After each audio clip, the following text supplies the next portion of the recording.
আমার ইন্টেনশন হলো প্রেসিডেন্ট পদে ইলেকশন করা।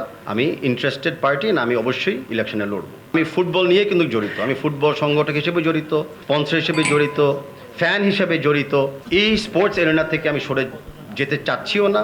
আমি সবসময় ফুটবলের সাথে ছিলাম। Coming Bangladesh football federation election 2024, আমরা সবাই জানি যে 4 বছর পর পর নিয়মিত ফুটবল ফেডারেশনের একটা নির্বাচন হয়। তো সেই নির্বাচনটা কিন্তু যতটুকু আমি শুনেছি যে আগামী অক্টোবর 26 তারিখে ডিক্লেয়ার করা হয়েছে নির্বাচন হওয়ার জন্য।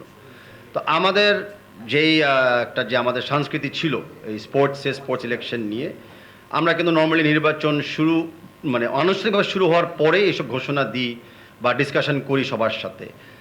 সময়টা আমি মনে করেছিলাম যে অনেক আগে নির্বাচনে কী হবে বা না হবে এই আলোচনা শুরু হয়ে গিয়েছিল। এটা স্বাভাবিক, এরকম একটা প্রথম নির্বাচন যেটা হতে যাচ্ছে আমাদের এই, যেটা আমরা বলি দ্বিতীয় স্বাধীনতা অর্জন করার পর থেকে। কিন্তু আমি সবসময় ফুটবলের সাথে ছিলাম।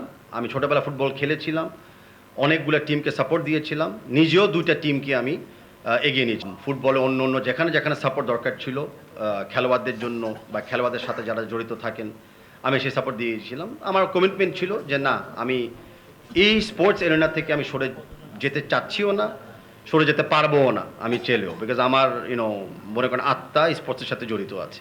আর আমি কিন্তু মূলত খালি একটা স্পোর্টসের সাথে জড়িত, যদিও আমি অনেক স্পোর্টস খেলি, বাট আমি ফুটবল নিয়ে কিন্তু জড়িত। আমি ফুটবল সংগঠক হিসেবে জড়িত, স্পন্সর হিসেবে জড়িত, ফ্যান হিসেবে জড়িত। আর যেমনি বলতে চান, তা আমি অন্য কোনো সংগঠক হিসাবে বা অন্য কোনো স্পোর্টস হিসেবে আমি জড়িত হইও নাই কোনো দিন। তো সেখানে আমার কোনো অবস্থান রাখার বা ভূমিকা রাখার সুযোগ ছিল না। তো আজকে বেসিক্যালি যে কথাটা আপনারা আমাকে অনেক প্রশ্ন করেছেন যে আগামী বাংলাদেশ ফুটবল ফেডারেশন 2024-এ আমি জয়েন করব কি না। ইয়েস, আমি সিন্স বিগত 3টে ইলেকশনে আমি জয়েন করেছিলাম। আমি এই চতুর্থবারের জন্য আমি বাংলাদেশ ফুটবল ফেডারেশন ইলেকশনে আমি ইন্টারেস্টেড পার্টি না, আমি অবশ্যই ইলেকশনে লড়ব। এখন প্রশ্ন হলো কোন পদের জন্য। তো বাংলাদেশ ফুটবল ফেডারেশন আমরা জানি যে অনেকগুলি পদ আছে, প্রেসিডেন্ট থেকে শুরু করে সিনিয়র ভাইস প্রেসিডেন্ট, 4টা ভাইস প্রেসিডেন্ট এবং সদস্য বিন্দুরা আছে বর্তমান কনস্টিটিউশনের আন্ডারে। তো বর্তমান কনস্টিটিউশনের আন্ডারে আমি প্রেসিডেন্ট পদের জন্য আপনাদেরকে অফিস জানাতে চাচ্ছি যে আমি লড়ব।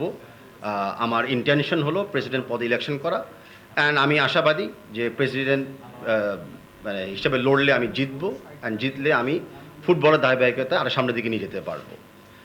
সেই জায়গায় অনেক প্রশ্ন আসতে পারে যে ফুটবল নিয়ে আমার চিন্তা ধারণা কি, নিশ্চয়ই আপনারা প্রশ্ন করবেন। আমি শেয়ার করতে চাচ্ছি আগের থেকেই যে আমি জাস্ট আমার ইন্টেনশনটাকে আজকে অফিসিয়ালি ডিক্লেয়ার করলাম।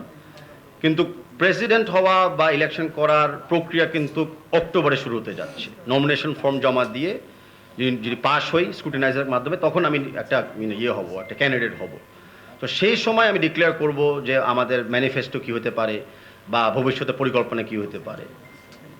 কারা কারা ডেলিগেট হবে সেই প্রক্রিয়া এখন চলছে যতটুকু আমি জানি। ডেলিগেট হওয়ার পরে প্রক্রিয়াটা হলো কারা কারা ইলেকশন করাতে ইন্টারেস্টেড।